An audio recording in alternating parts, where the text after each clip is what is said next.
Hello viewers, welcome to investment Mantra channel. Today portfolio managements பற்றி discuss பண்ணலாம் வாங்க. இப்போ போர்ட்ஃபோலியோ எல்லாமே இன்வெஸ்டர்ஸுடைய ரிஸ்க் ப்ரொஃபைலை பொறுத்து தாங்க இருக்குது.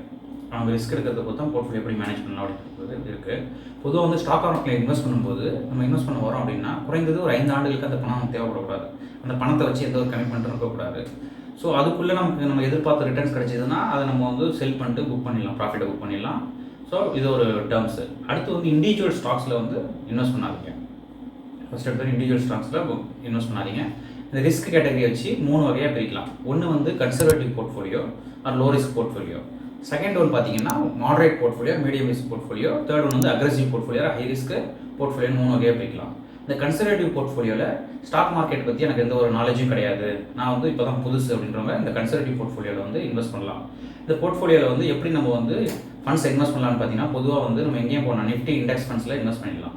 நிஃப்டி இண்டெக்ஸ் ஃபண்ட் கன்சிக்யூட்டிவாக உங்களுக்கு ரிட்டர்ன்ஸ் கொடுத்துக்கிட்டே இருக்கும். 12 to 14% அளவுக்கு consecutive Nifty 50 index funds returns கொடுத்துக்கிட்டு இருக்கும்.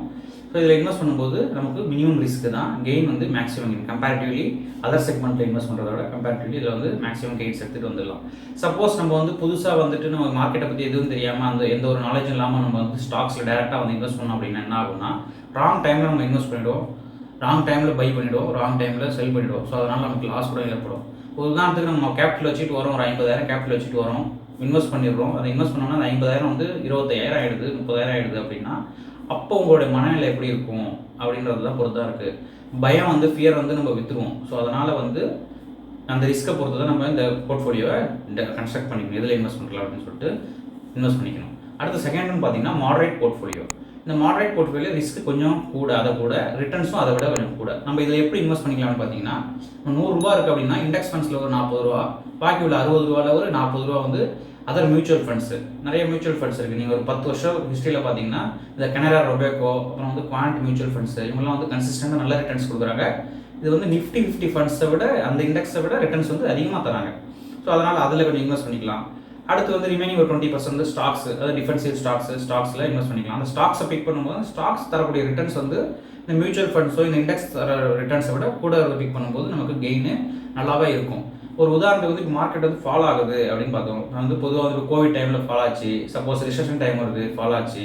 இப்போ 2008 பார்த்தீங்கன்னா அமெரிக்காவில் புகழ்பெற்ற பேங்க்ஸ் பேங்க்ரப்சி ஆனதுனால பெரிய ஃபால் ஆச்சு. அப்போல்லாம் நிஃப்டி 50 இண்டெக்ஸ் ஃபண்ட்ஸ் 50% அளவுக்கு ஃபால் ஆச்சுங்க. அப்போ 50% ஃபால் ஆகும்போது மற்ற ஃபண்ட்ஸ்லாம் அதை விட கூட ஃபால் ஆகும்.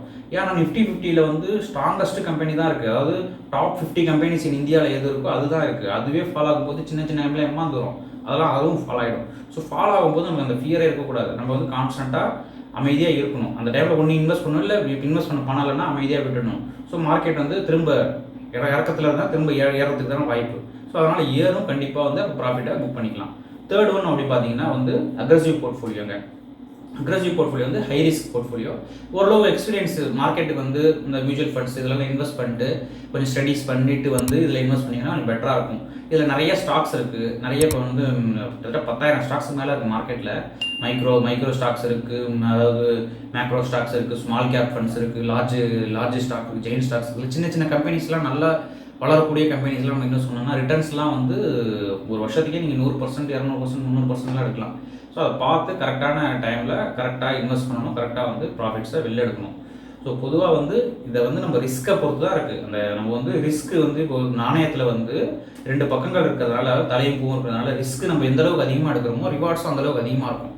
ரிஸ்க் நம்ம கம்மியாக எடுக்கணும் அப்படின்னா ரிவார்ட்ஸும் கம்மியாக இருக்கும். நான் ரிஸ்க்கே எடுக்க விரும்பலைன்னா நீங்கள் போய் பேங்க்கில் போய் இன்வெஸ்ட் பண்ணிட்டு அழகாக போயிடலாம்.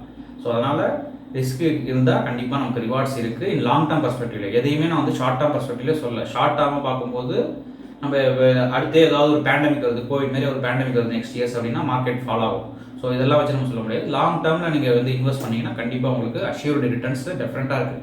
இதெல்லாம் இந்த ஏதாவது சொல்கிறேன்னா ஹிஸ்ட்ரிஸ் வச்சு தான் சொல்கிறேன். கிட்டத்தட்ட 20-30 வருஷம் மார்க்கெட் எப்படி ட்ராவல் ஆகிட்டு வந்துட்டு இருக்குது, எந்த இடத்துல இறங்கிட்டு இருக்குது, எந்த இடத்துல ஏறுதுன்றதை வச்சு தான் சொல்கிறேன். ஸோ இதை பேஸ் பண்ணி நம்ம போர்ட்ஃபோலியோ கன்ஸ்ட்ரக்ட் பண்ணோம் அப்படின்னு பார்த்தீங்கன்னா நமக்கு ஒரு நல்ல ரிட்டர்ன்ஸ் கிடைக்கும். ஸோ இந்த வீடியோ பிடிச்சிருந்தா லைக் பண்ணுங்கள், ஷேர் பண்ணுங்கள், மறக்காமல் சப்ஸ்கிரைப் பண்ணிவிடுங்க. டவுட் ஏதாவது இருந்தால் கமெண்ட் செக்ஷனில் கமெண்ட் பண்ணுங்கள். Bye viewers.